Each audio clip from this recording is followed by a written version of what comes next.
morning student. Today we will read chapter 8 of 7th class, Human Environment Interactions, the Tropical and the Subtropical Region. It is the second part of this chapter and this is page number 57. इसमें हम rain forest के बारे में पढ़ा था हमने इससे पहले। तो इसमें रेन फॉरेस्ट में यही था कि बहुत ज़्यादा बारिश होती है और बहुत ही ज़्यादा गहरे जंगल पाए जाते हैं, हरे भरे पेड़ पौधे यहाँ पर पाए जाते हैं। और इसके साथ में एक विशेष बर्ड के बारे में पढ़ा था, टाउकेंस। ये कलरफुल होता है और इसकी आवाज़ जो होती है वो बहुत ज़्यादा लाउड होती है। इसके अलावा एक एनिमल है टैपर, वो विशेषकर इसमें रिजर्व में पाया जाता है, जिसके बारे में हम आगे पढ़ेंगे। These birds also make loud sounds in the forest. तो ये जिस बर्ड के बारे में, टाउकेंस के बारे में पढ़ा था, उसकी जो आवाज़ है वो बहुत तीखी होती है, तेज़ होती है। Animals like monkeys, sloths and giant tapirs are found here. बंदर और ये टैपर जैसा कि ये एनिमल बना हुआ है, इस तरह के एनिमल यहाँ पर पाए जा रहे हैं। Very species of the reptiles and snake also lives in this jungle. जैसे कि जंगलों में जो ये रेंगने वाले जानवर हैं वो ज़्यादातर पाए जाते हैं, तो इसी तरीके से मगरमच्छ और सांप भी बहुत पाए जाते हैं। Anaconda and boa constrictors are some of the species. Anaconda जैसे जानवर भी पाए जाते हैं। Beside the basin in home two thousand of species of the insects, several species of the fishing including the flesh-eating piranha fishes is also found in the river. यहाँ पर कई तरीके की फिशेस पाई जाती हैं, जिसमें जो स्पेशल फिशेस है फिरन वो पाए जाते हैं। This basin is the strongly rich in the variety of life found in. यहाँ पर जो है बहुत सी वन्य वस्तुएं उपलब्ध होती है। People of the rain forest. अब कैसे लोग अपने इस जंगल में किस तरीके से सर्वाइव करते हैं उसके बारे में हमें अब इस सेकंड पार्ट में पढ़ना है। तो रेन फॉरेस्ट तक तो हमने पढ़ लिया था। अब इसके बाद हम people of the rain forest,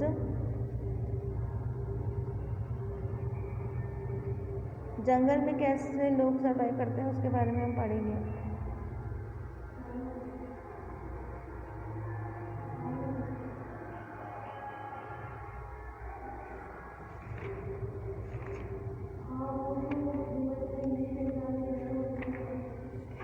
page number 57 पर है ये।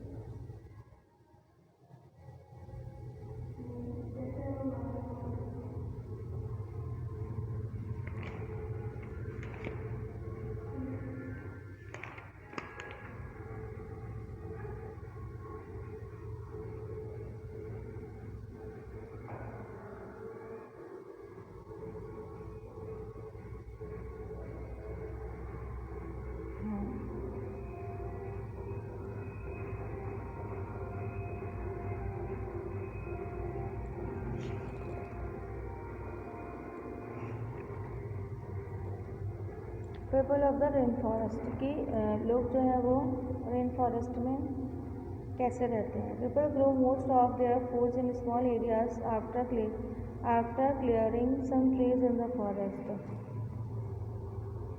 लोग जो है उस बारिश वाले इलाके में कुछ पेड़ों को साफ कर वहाँ पर अपने खाने के लिए कुछ फसल उगाते हैं। Well man Hunt and fish along the river. और अपने खाने के लिए फसल उगाने के साथ भी ये लोग शिकार करते हैं, मछलियाँ पकड़ते हैं। They mainly grow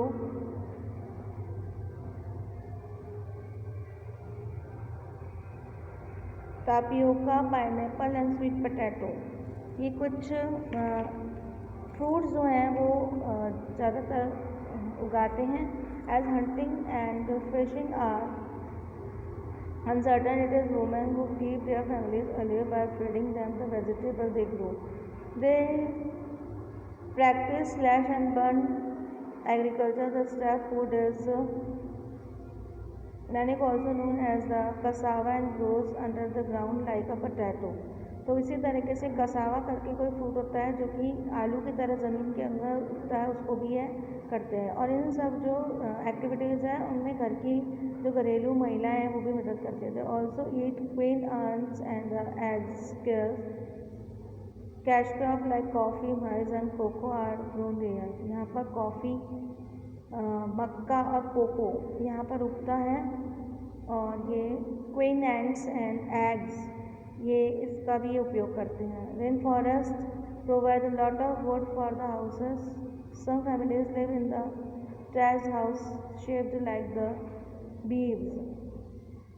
These are other apartment-like house called the maloka with the steeply slanting roof. मतलब यहाँ के जो मकान बने हुए हैं वो पेड़ों को काटकर लकड़ी के बनाए जाते हैं। कुछ लोग जो हैं वो कच्चे मकानों में रहते हैं, कुछ बड़ी बिल्डिंग्स में रहते हैं और जिनकी स्टेपली स्लैंटिंग रूफ होती है। Life of the people of the Amazon basin is slowly change. यहाँ का जो लाइफ है वो धीरे धीरे चेंज हो गया है। In the order older says the heart of the forest could be reach only by negatively in river. In 1970 the trans Amazon highway made all parts of the rain forest accessibly. Aircraft and the helicopter are also used for the reaching various places. The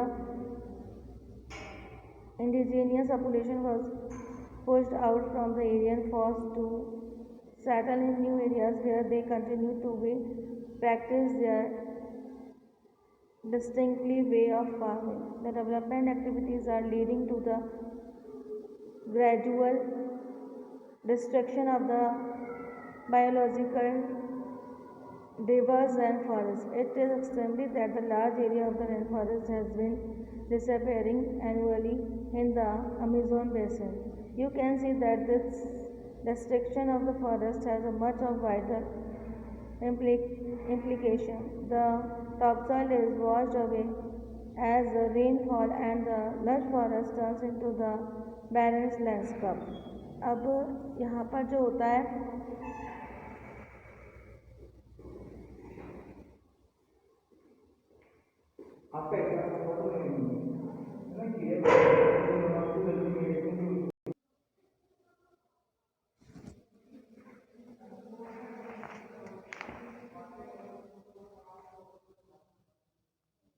तो ये हमने इसमें देखा कि इस topic में कि ये जो रेन फॉरेस्ट है इसके अंदर काफ़ी बदलाव हुए हैं और इसके एनिमल बर्ड्स के बारे में पढ़ ही लिया और यहाँ पे कौन कौन सी वनस्पतियाँ पाई जाती है उसके बारे में पढ़ लिया और इसमें काफ़ी वनों को काटकर इन्होंने उपज वगैरह अपनी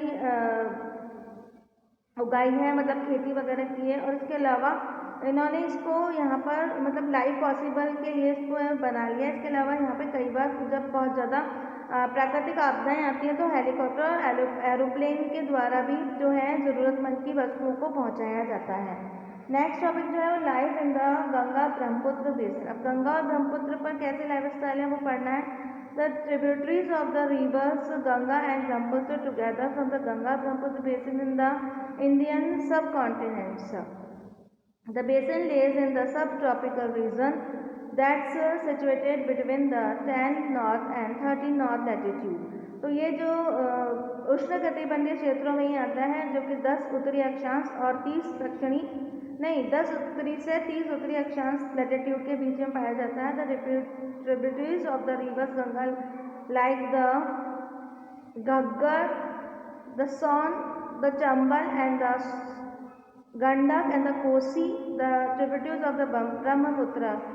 जो गंगा की सहायक नदी है वो है घग्गर, सोन नदी, चंबल नदी, गंडक नदी, कोसी नदी and the tributaries of the Brahmaputra drain it. Look at the atlas and find the name of the some tributaries of the river Brahmaputra. अब ये बोल रहे हैं कि मानचित्र में देखें अब ब्रह्मपुत्र की जो सहायक नदियाँ उसके बारे में पता लगा। The plains of the Gangas and the Brahmaputra, the mountains and the foothills of Himalayas and the Sundarbans Delta are the mainly features of the basin. Oxbows lakes don't plain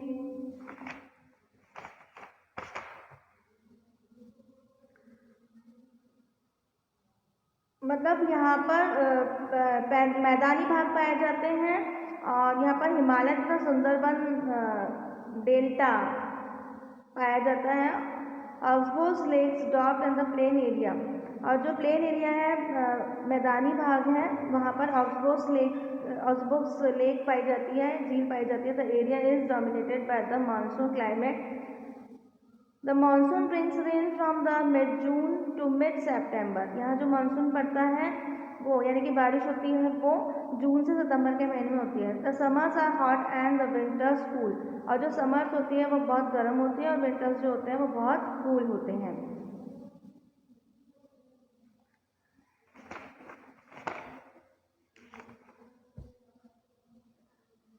Look at the map of India, find out the states in which the Ganga and Brahmaputra basin lays.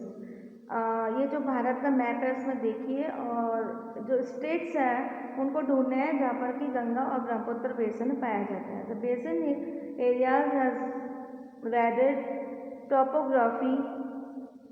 The environment plays a dominate role in the distribution of the population. The mountains area with steep slopes has inhospitable terrain.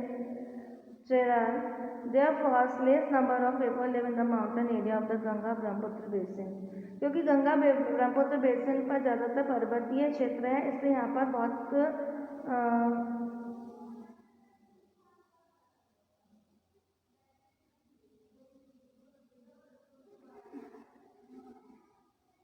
mountain areas will steep slopes have inhospitable terrain, therefore less number of people। यहाँ बहुत कम लोग मतलब रहते हैं क्योंकि यहाँ पर पर्वतीय और ढलान नुमा क्षेत्र है तो यहाँ पर रह पाना बहुत मुश्किल हो जाता है। The plain area provide the most suitable land for the human habitation. और जो समतल भूमि होती है वहीं पर लोग अच्छे तरीके से सर्वाइव कर पाते हैं और वहीं उन्हें रहना पसंद करता है। तो द सॉइल इज़ फर्टिल और उपजाऊ भूमि भी वहाँ की उपजाऊ होती है। Agriculture is main occupation of the people where flat land is available to grow crops. तो जो समतल भूमि होती है वहाँ पर खेती करना बहुत आसान होता है। The density of the population of the plain is very high.